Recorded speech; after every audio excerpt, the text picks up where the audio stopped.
So at church today, it was at the end of service, the pastor talked about how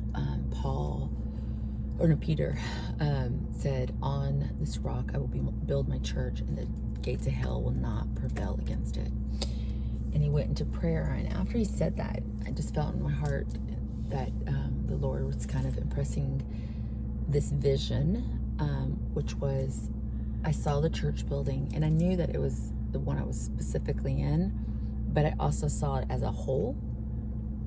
And I saw this vision of like a host of angels encamping and circling over the church, just like almost like it was a atmosphere.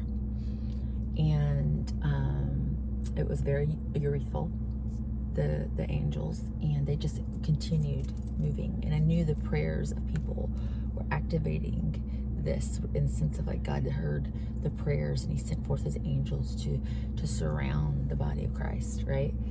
And in it, this moment kind of came where I saw the enemy, because where it was like an elevated state, that the enemy, and the Bible talks about how we wrestle not against flesh and blood, but against principalities. So the dark enemy, a demonic principality, was coming down towards the church.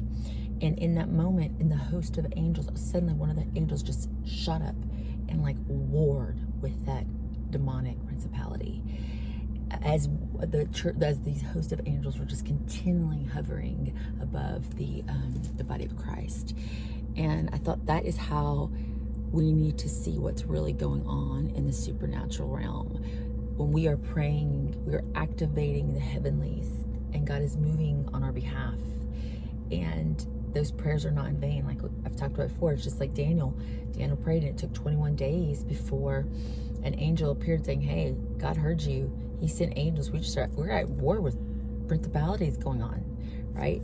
And we got to remember that when we're believing for things in our lives, that there is something going on. We don't see it with our natural eyes, but that's not our reality. The heavens are a reality, right? This present state that we live in, this goes away, but that heavenly reality is forever. And we just need to keep our perspective upwards. But I just thought, what a cool vision of just these hosts of angels putting a guard around us, the church. And so be encouraged today that there's a war going on, a good war for your behalf to win. He's always called you to triumph. We don't always understand the whys and the hows and the timing of God, but don't you think for a second that he's not working. And sometimes it's the 11:59th hour, and you're like, you let that air out, and you're like, okay. I mean, if I was God, I would have like, but he's like, I got a plan. I got things in order that I've got to set. So trust me, and know I've got warring angels constantly moving on by my word and your prayers, for you, for the outcome that is my will, right? His will be done. No plan of the enemy will be thwarted. Will be successful. The plans of God cannot be thwarted. Can't. His way, that's it.